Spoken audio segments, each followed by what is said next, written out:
Saudara-saudara, tema kita pada malam hari ini atau pada kesempatan ini sangat luar biasa, yaitu membuka jalan rezeki. Membuka jalan rezeki, berarti ini ada aktivitas membuka. Saya senang sekali dan ini menjadi luar biasa karena kita bukan hanya menerima rezeki, tetapi kita membuka rezeki. Dan kalau tadi dihubungkan dengan yang disampaikan oleh Rama Nirina, bahwa kita juga dalam hal ini memperingati Magha Puja, ya, karena itu ya saya mengucapkan selamat Magha Puja 2564 tahun Buddhis, sekaligus juga Cap Gome tanpa lontong tentunya, karena kita online seperti ini. Tetapi ini menjadi satu kesempatan yang luar biasa karena kita betul-betul akan membuka jalan rezeki. Jadi kata membuka jalan rezeki ini benar-benar ada nafas Buddhis di situ, yaitu ada usaha yang keras dari kita. Karena rezeki tentu bukan hanya kita dapatkan dari doa atau sembahyang. Beberapa umat Buddha kadang-kadang juga heran ya, kadang-kadang sampai masih tahun-tahun ini, di tahun-tahun kerbau ini, kadang-kadang masih ada yang punya konsep, sana sembahyang minta rezeki. Loh, kok minta rezeki? Ya, jadi wah aneh nih, kalau sembahyang minta lontong masih bisa, ini minta rezeki. Nah, tapi ya wajar lah, ini namanya kita umat Buddha masih belajar. Ini makanya kita ruang cerdas ini kan untuk belajar bersama. Yang benar sebetulnya atau yang mungkin lebih tepat adalah bagaimana ya kita membuka jalan untuk memperoleh rezeki. Karena sembahyang saja tidak bisa memberikan rezeki. Satu contoh yang paling sederhana.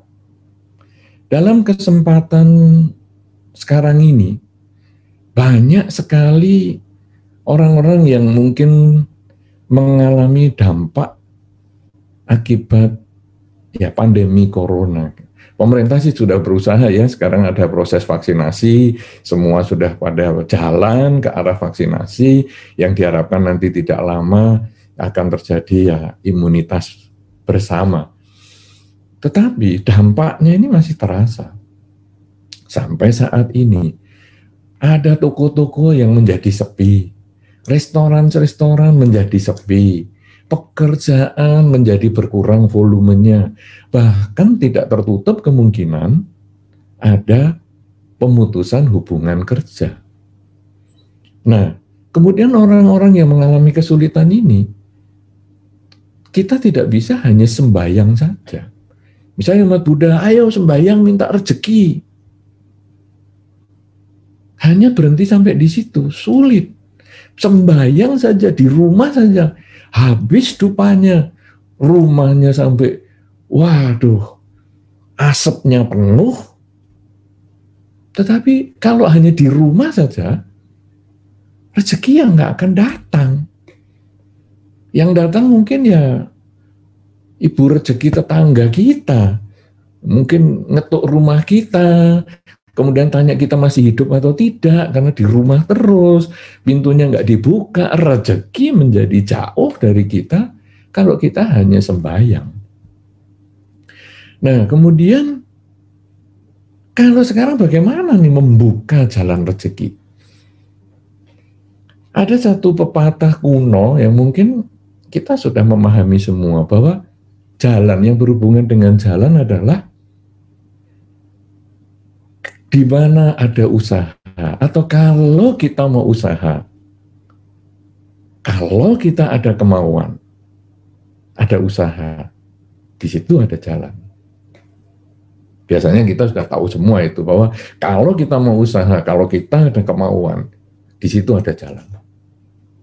Tetapi hanya berhenti sampai di situ. Jadi kita usaha. Ya kalau tadi sisi satu sembahyang terus. Di sisi yang lain, wah sudahlah, pokoknya saya kerja apa saja. Saya berusaha apa saja. Jadi di masa-masa yang sulit ini, Ya sudah, saya sekarang ya ngojek online lah, ya kemudian saya bersedia nganter barang lah, hanya pokoknya usaha, tapi kurang sembahyang. Yang satu sembahyang, kurang usaha. Nah, kemudian kita melihat di mana ada kemauan, di situ ada jalan. Hanya berhenti di situ. Padahal berikutnya itu ada. Bahwa kalau tidak ada jalan, kita sudah ada usaha, kita sudah ada kemauan, tapi tidak ada jalan, bagaimana ya? Ya kita harus usaha. Kita harus membuat jalan. Jadi, sekarang lengkapnya adalah, di mana ada kemauan, di situ ada jalan. Kalau tidak ada jalan, buat jalan. Nah, ini yang cocok dengan yang saya sampaikan tadi. Tema yang disampaikan di Ruang Cerdas ini sangat cocok, yaitu membuka jalan. Membuka jalan yang membuat jalan. Kalau perlu bikin jalan baru, supaya kita berhasil mencapai tujuan. Yaitu kalau dalam hal ini, kita memperoleh rezeki. Bukan hanya rezeki sederhana saja, kita bisa banyak rezeki. Nah, saudara-saudara, sekarang bagaimana ya kita mau membuka jalan ini? Apa kita boleh ya umat Buddha ini membuka jalan rezeki? Kita ini umat Buddha ini jangan tamak-tamak, jangan cari rezeki banyak-banyak. Banyak sekali nasihat-nasihat semacam itu. Lihatlah para biku, pakaiannya satu setel sudah cukup. Wow. Jadi kita agak merasa, waduh kalau saya sudah punya pakaian 5 setel sudah lebih dari cukup ini. Jadi saya sudah banyak rezeki. Wah, saudara-saudara, kita kadang-kadang jadi merasa lemah. Ini umat Buddha, saya mau kerja malah dikatakan jangan tamak dong. Kita kan umat Buddha, yang penting adalah mengembangkan metta dan karuna, mengurangi ketamaan. Wah, kita bingung. Padahal di dalam Dhamma ada tujuan manusia yang bisa dicapai itu. Kalau kita membaca di dalam Anguttara Nikaya, ada bahwa seorang umat Buddha itu seorang pelaku dharma, seorang yang mengikuti ajaran Sang Buddha, itu boleh menjadi orang yang sukses, orang yang kaya, asal jalannya benar, asal jalannya tidak melanggar kemoralan, tidak melanggar sila. Jadi kita boleh sukses. Karena kalau kita sukses, kita bisa banyak hal yang bisa dilakukan. Ya, memang kata-kata di luar itu benar bahwa manusia hidup ini ya uang tidak dibawa mati, tapi kalau tidak punya uang ya setengah mati. Karena semuanya membutuhkan biaya. Bahkan kalau kita pakai Zoom meeting seperti ini pun, kalau yang tidak punya pulsa ya bisa stres. Ini ada biayanya. Jadi umat Buddha boleh sukses, umat Buddha boleh kaya. Dan bukan hanya kaya saja. Umat Buddha juga boleh punya karir yang maksimal. Ya, seperti kalau tadi Romo Beni yang demikian luar biasa pemahaman dharmanya, juga berkarir dengan hebat. Kemudian kalau tadi saya lihat ada Romo Dharmanadi Chandra, yang juga teman saya dari zaman saya masih belum menjadi samanera sekalipun, wah beliau juga aktif di dalam karirnya, selain aktif di dalam agama. Dan masih banyak lagi tadi nama-nama yang saya lihat, mereka adalah Romo Ramani, para umat Buddha yang lain, para upasaka-upasika pandita, dan lain sebagainya, yang selain dia bergerak di bidang spiritual, keagamaan, juga bergerak di usahanya masing-masing. Nah, ini artinya bahwa umat Buddha memang selain boleh memiliki harta yang baik, yang cukup, karena memang itu diperoleh dari pekerjaan yang tidak melanggar kemoralan, kemudian bisa berkarir dengan baik, dan boleh berumur panjang. Jadi beberapa umat Buddha kadang-kadang merasa, saya ini sudah sakit, saya sakit, kayaknya sudah tidak ada obatnya ini sakit saya. Bagaimana ya kalau saya sekarang tidak usah diobati lah. Saya kan sekarang sakit, tidak usah diobati, biar mati aja. Toh semua orang hidup itu mesti akan menuju kematian. Cepat atau lambat mati. Sudahlah, kematian kan akhir duka, akhir penderitaan. Sudahlah, nggak usah diobati. Saudara-saudara, kalau di dalam Anguttara Nikaya ini, kita boleh kaya, kita boleh berkarir, dan kita perlu usia panjang. Supaya kalau kita usianya panjang, kita punya kesempatan berbuat baik yang lebih banyak. Jadi kalau kita sakit, berobat. Jangan kalau sakit, ya sudahlah, kalau karma baik saya berbuah, saya sembuh. Kalau karma buruk saya berbuah, enggak apa-apa, saya mati. Toh itu akhir dari kehidupan, itu toh akhir dari duka. Bukan. Saya kalau sakit saya harus berobat. Saya sebelum sakit corona, ya saya harus vaksinasi. Supaya saya tidak sakit. Ini adalah upaya kita supaya berumur panjang. Kenapa perlu kaya? Kenapa perlu berkarir? Kenapa perlu umur panjang? Karena dengan kita umur panjang dan memiliki karir yang baik dan memiliki kekayaan, kesempatan kita berbuat baik lebih banyak. Jadi, Anda yang karirnya tinggi, coba gunakan karir Anda. Misalnya ada yang jurusan IT misalnya, jurusan teknologi informatika. Gunakan untuk, misalnya sekarang ada wihara-wihara yang kebetulan kemampuan teknologi informatikanya kurang, bantu dia supaya dia bisa ikut bersama-sama dalam Zoom meeting semacam ini atau kegiatan-kegiatan melalui media-media yang lain. Kemudian Anda yang sudah sukses, Anda yang sudah memiliki kekayaan, lalu Anda melihat umat Buddha yang mungkin kurang memiliki pulsa misalnya, Anda support. Misalnya grup ini misalnya, ayo kita bikin celengan, kemudian nanti kita support para Romo Pandita yang tidak memiliki dana untuk misalnya pulsa di daerahnya masing-masing, sehingga nanti kita bantu pulsanya bulanan untuk kemudian dari HP-nya beliau, HP-nya Pandita itu, kemudian dimasukkan atau disiarkan lewat televisi wihara, sehingga hasilnya nanti umat Buddha yang datang itu bisa melihat dari televisi wihara, dari HP-nya Romo Pandita yang kita suplai biaya pulsa bulanannya. Nah ini karena kita memiliki lebih banyak rezeki dibandingkan beberapa orang.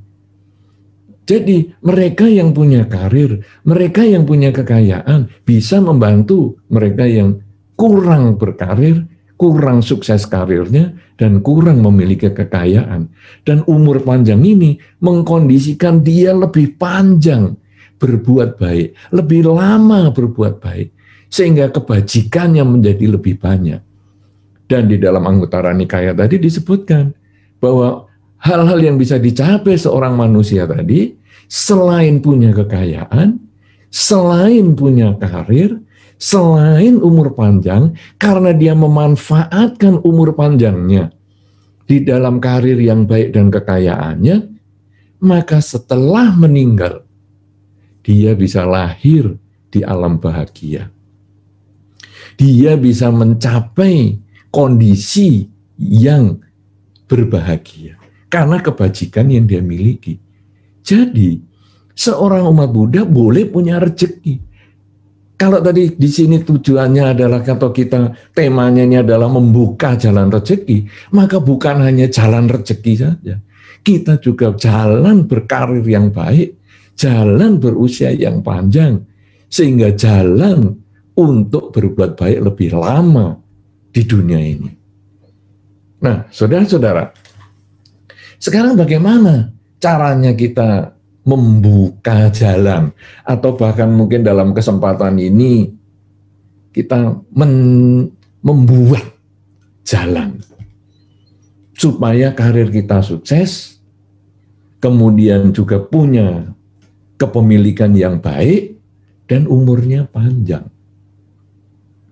Di dalam Dhamma, masih di Anguttara Nikaya, disebutkan beberapa hal yang kita bisa capai. Hal yang pertama, kalau kita mau mencapai keempat hal tadi, sukses di karir, sukses di ekonomi, kemudian kita umurnya panjang dan lahir di alam bahagia, maka selain kita berusaha, kalau tadi kekayaan, kita mencari peluang kerja semaksimal mungkin. Di tengah-tengah kondisi seperti ini kita mikir apa ya yang kita bisa kerjakan. Pokoknya saya bisa jadi mencari uang untuk kebutuhan keluarga saya. Kemudian karir, gimana ya saya bisa memperoleh karir yang baik di dalam kondisi seperti ini. Saya usaha-usaha. Kemudian umur panjang, bagaimana ya saya supaya bisa sehat. Saya ikut vaksinasi gratisan misalnya. Ini juga disediakan oleh pemerintah gratis. Saya ikut.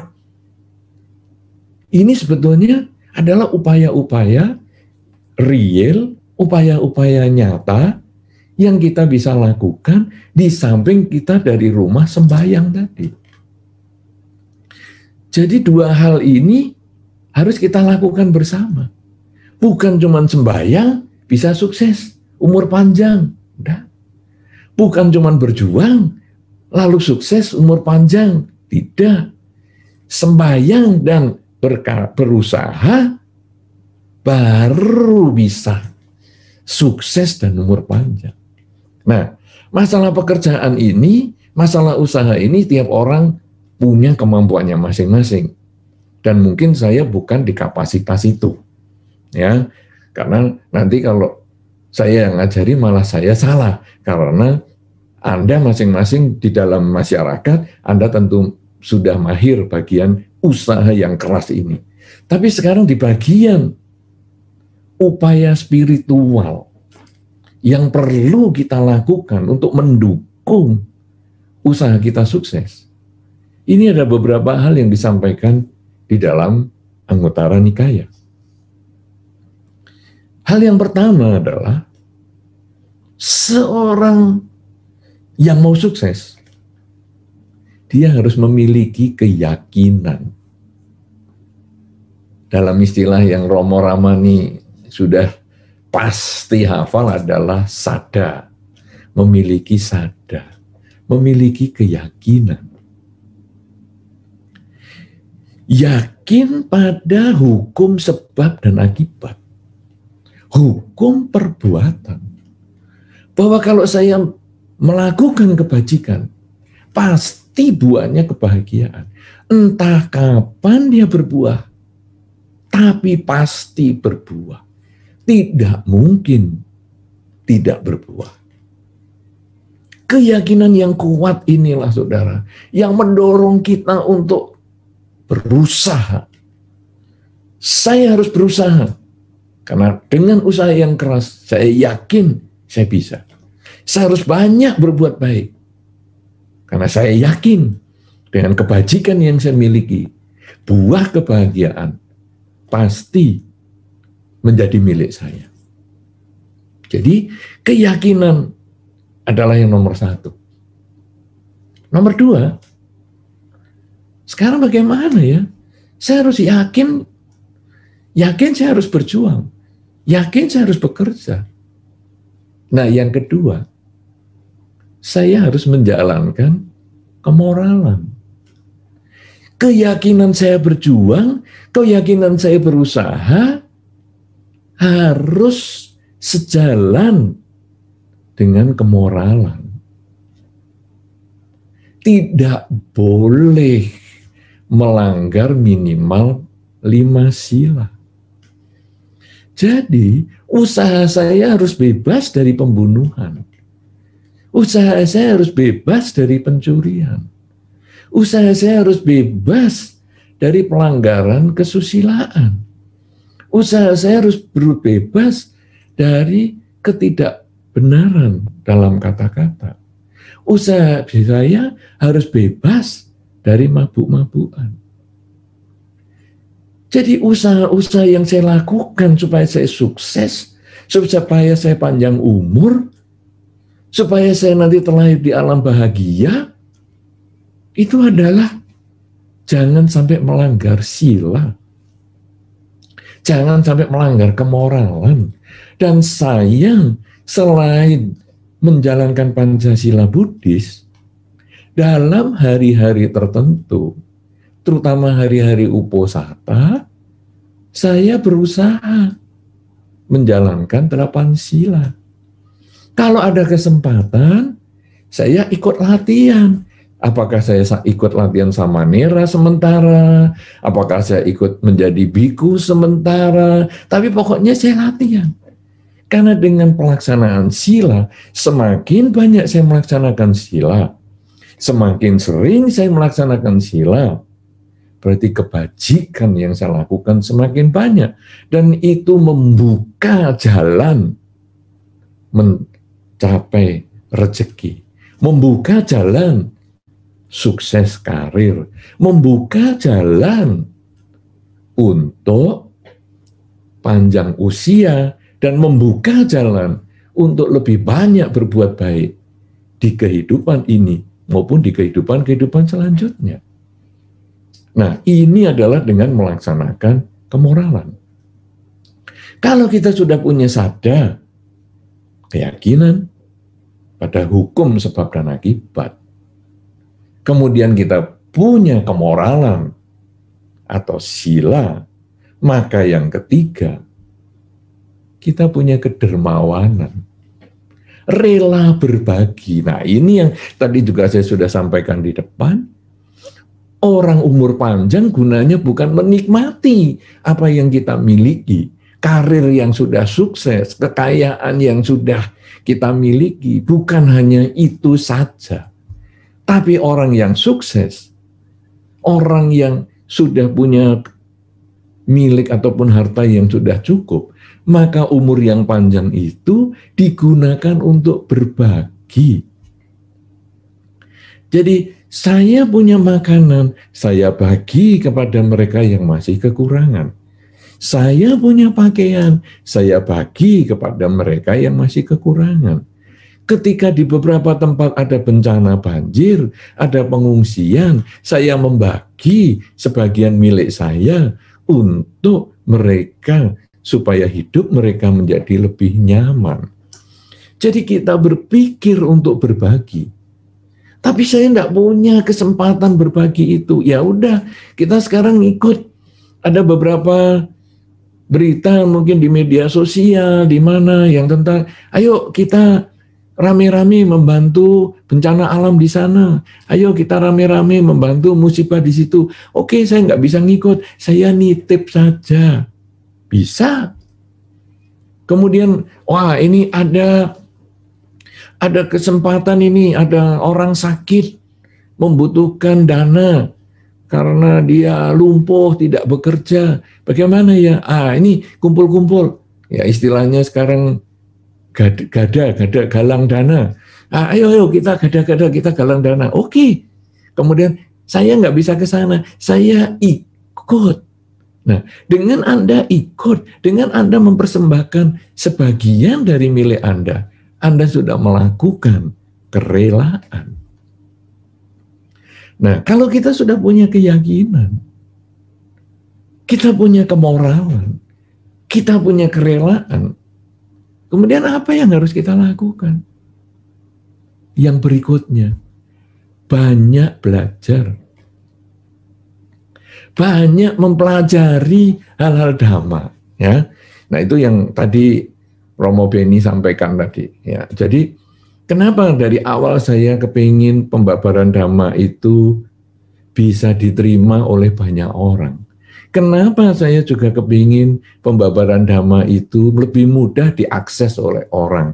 Ya makanya web Samaggi Pala dari awal sudah ada. Dari tahun 99 mungkin, atau 98 lebih awal lagi, itu sudah ada. Sampai hari ini masih ada. Kenapa? Karena dulu saya merasakan, sebelum saya menjadi seorang umat Buddha, dan saya mau belajar agama Buddha, sulit sekali untuk mendapatkan itu. Informasi agama Buddha sulit sekali diperoleh. Saya pergi ke toko-toko buku. Agama Buddha bukunya tidak gampang dijumpai. Dulu belum ada toko buku online. Jadi semua offline. Kalau nanti ketemu bukunya itu sudah di pojok, di rak yang nggak jelas bentuknya itu. Perpustakaan biara juga sangat terbatas, sehingga hanya kota-kota tertentu yang perpustakaannya baik. Sedangkan kalau di kota kecil atau di daerah tidak punya. Nah karena itu dulu ada sarana internet di awal-awal, kita bikin website Samaggi Pala itu. Ya, kemudian Samaggi Pala ini bisa diakses dari banyak tempat karena dia website. Bisa sampai luar negeri, bahkan di mana saja. Dan Indonesia sampai pelosok-pelosok ada. Kemudian website ini kok kekurangan fasilitas komunikasi ya. Nah kemudian yang tadi Romo Beni sampaikan itu, kita membentuk ada Yahoo Groups yang sekarang sudah ditutup ya, karena sudah kalah dengan media-media sosial yang lain.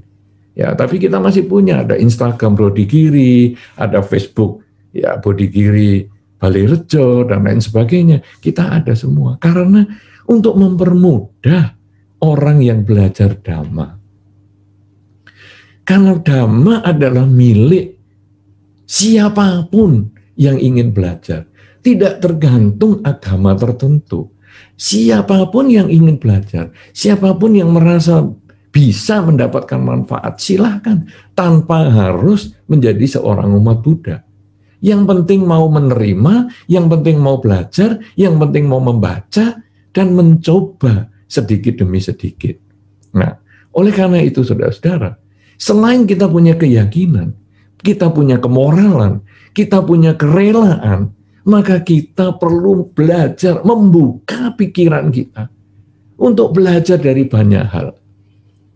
Web Dhammacita yang saudara atau Romo Beni dirikan, itu betul-betul juga sangat bermanfaat, sangat lengkap di sana isinya, baik itu yang diskusi ataupun bisa download buku-buku yang mantap-mantap dan lain-lain pengetahuan yang luar biasa, bahkan lintas aliran, itu luar biasa sekali. Dan ini sarana kita bisa belajar banyak. Dengan kita belajar, maka keyakinan yang kuat itu membuat kita kepingin praktek lagi, jalankan kemoralan atau sila. Kemudian kita berdana, mengembangkan kerelaan dan sebagainya. Dan akhirnya kita banyak sekali punya kesempatan untuk berbuat baik. Kemudian kalau kita sudah punya keyakinan, kemoralan, kerelaan, mau belajar, buka buku, buka internet, sekarang mudah sekali, semua pelajaran ada di tangan kita, tinggal pakai HP, kita bisa mau apa saja, kita bisa dapatkan di situ. Kemudian yang penting, gunakan kebijaksanaan.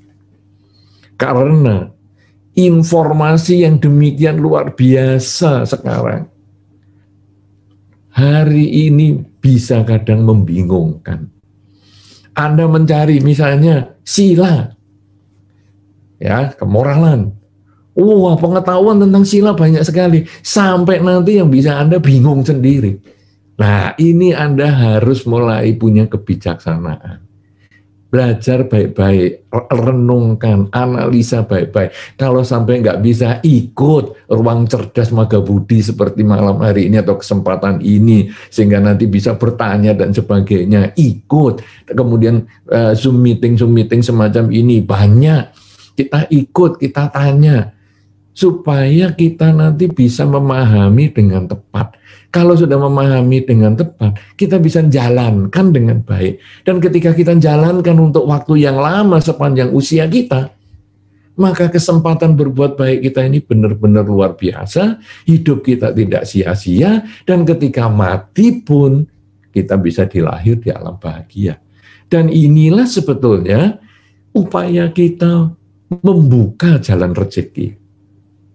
Memiliki keyakinan yang kuat, kemoralan, kedermawanan, kemudian upaya untuk belajar dan kebijaksanaan, mikir baik-baik, renungkan baik-baik, itu adalah dasar untuk kita usaha. Dan kalau dua hal ini kita gabungkan, antara usaha dan spiritual, maka tujuan kita untuk mendapatkan rezeki yang banyak, jalan untuk memperoleh rezeki yang banyak, jalan untuk berkarir yang sukses, jalan untuk berusia yang panjang, jalan untuk memanfaatkan usia yang panjang dalam karir yang sukses dan memiliki harta yang cukup itu terbuka dengan jelas. Inilah membuka jalan rezeki. Inilah upaya yang kita bisa lakukan, sehingga hasilnya nanti dalam kehidupan sekarang, mulai sekarang sampai selama-lamanya, kita akan selalu punya kesempatan berbuat baik. Sehingga seperti dikatakan di dalam Dhammapada tadi, lahir seorang Buddha tidak gampang. Sekarang sudah ada lahir Buddha Gautama di zaman manusia kita ini. Lahirnya Buddha tidak gampang. Mendengar Dhamma tidak gampang. Sekarang ajaran Buddha Gautama yang sudah kita peringati pada waktu Maghabudha kemarin, ini sudah ada di depan kita, sudah ada di sekitar kita. Jadi kita tinggal membuka pikiran untuk menerima Dhamma. Itu pun kadang sulit. Kesempatan mendengar Dhamma kadang kita sia-siakan untuk nonton televisi, nonton film seri, dan sebagainya. Sudah ada Buddha, sudah ada Dhamma, tinggal mendengar Dhamma saja sulit. Dan lahir sebagai manusia juga sulit. Loh, kita di dalam rangkaian kelahiran kembali kita, yang sedemikian banyak berjuta-juta kelahiran, hari ini kita sudah lahir sebagai manusia.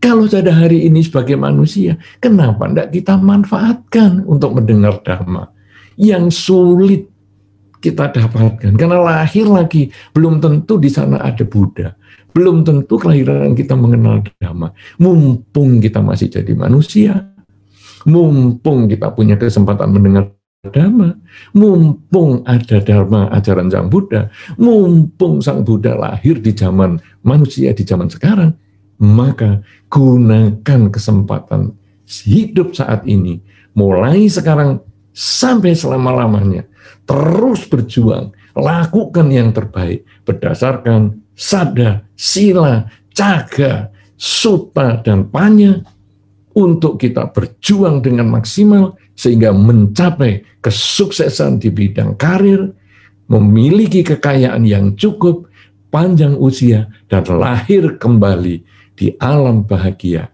sesuai dengan kebajikan kita masing-masing. Inilah cara kita membuka jalan rezeki, melebarkan jalan rezeki untuk kita lakukan di masa sekarang sampai selama-lamanya, sampai akhir kehidupan kita, bahkan sampai kehidupan-kehidupan mendatang, bahkan sampai akhirnya kita mencapai pencerahan. Semoga apa yang kita sampaikan pada kesempatan ini memberikan manfaat, memberikan kebahagiaan, sehingga mendorong kita untuk melaksanakan Dhamma lebih maksimal, lebih serius, dan lebih tekun.